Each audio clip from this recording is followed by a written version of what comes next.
जय श्री राम। मैं आयुष सिंह बेस्ट। आज मैं सबसे हाईलाइटेड मुद्दे के बारे में बात करने जा रही हूँ, वो है 100 रुपए का पेट्रोल। जी हाँ, लोगों का कहना है कि 100 रुपए का पेट्रोल देखा पहली बार।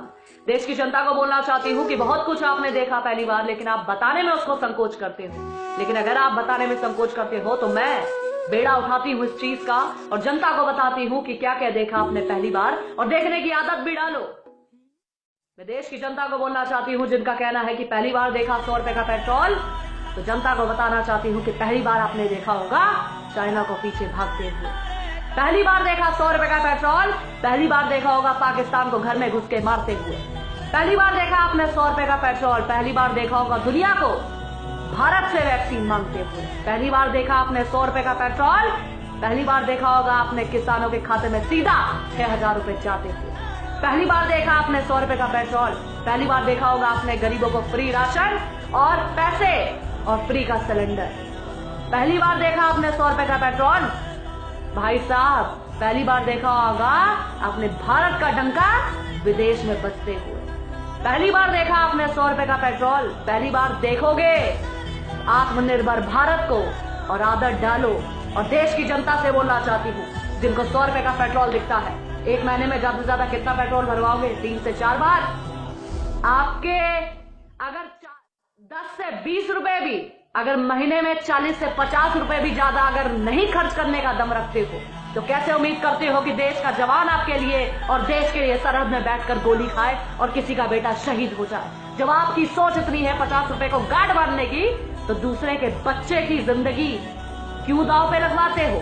100 रुपए का पेट्रोल देखते हो। मैं देश की जनता से बोलना चाहती हूँ, अगर आप में तड़ नहीं है एक महीने में देश के लिए या देश की सुरक्षा के लिए 50 रुपए ज्यादा भरने के लिए, तो अपनी गाड़ियों में आग लगा दो। क्योंकि आपकी सोच पर यह है कभी भारत की स्थिति डामाडोल होगी, आप तो कहोगे भाई मुझे 100 रुपए का पेट्रोल नहीं चाहिए, मुझे तो 40-50 में चाहिए। अगर इतना बनता है तो ठीक है, वरना देश को बेच दो, लेकिन मेरा पेट्रोल कम में होना चाहिए। आपकी सोच ऐसी है तो भाई साहब अपनी सोच अपने पास रखो। 100 रुपए का पेट्रोल मंजूर है, लेकिन देश को बिकता देखना मंजूर नहीं है, और देश का स्वाभिमान उठता देखना मंजूर है और देखेंगे। और 100 रुपए का पेट्रोल पहली बार नहीं, इससे पहले भी देखा।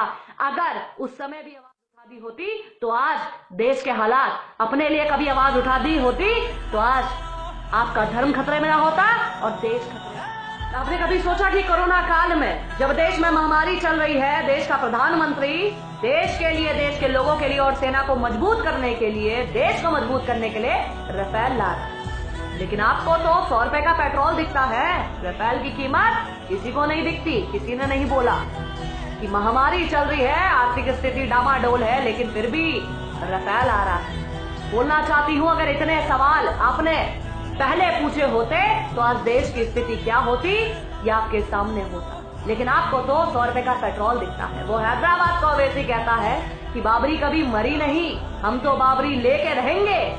बाबरी जिंदा है सबके दिलों में और सामने भी। लेकिन तुम 100 रुपए में अटके रहना, तुम पेट्रोल की बात करना।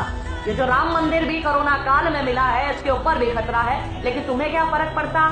तुम्हें तो 100 रुपए का पेट्रोल के बारे में बात करोगे ना। वो फैक्ट्स पे लड़ते हैं, वो पैसे पे नहीं, वो चीजों पर कि हम जाए, हमारे बाद भी लोग लड़ते रहे इसके लिए और देखते रहे, इतिहास पढ़ते रहे और देश में कब्जा जमाए। तुम कहते हो 100 रुपए की पेट्रोल की बात करो, टमाटर प्याज की बात करो। इतिहास रहे ना रहे, धर्म रहे ना रहे, देश रहे ना रहे, हमारे बाद कोई सीख पाए ना पाए, दूसरा कब्जा कर ले, हमें इससे मतलब नहीं। लेकिन देश में पहली बार 100 रुपए पेट्रोल को आसमान छूते पहली बार देखा। आत्मनिर्भर भारत भी पहली बार देखोगे और बहुत कुछ निश्चित रूप से पहली बार देखोगे। और जागो 100 करोड़ हिंदू, अरे जागो 100 करोड़ हिंदुओं, देश में हिंदू राष्ट्र भी पहली बार देखोगे। बोलिए जय श्री राम, जय हिंद, जय भारत।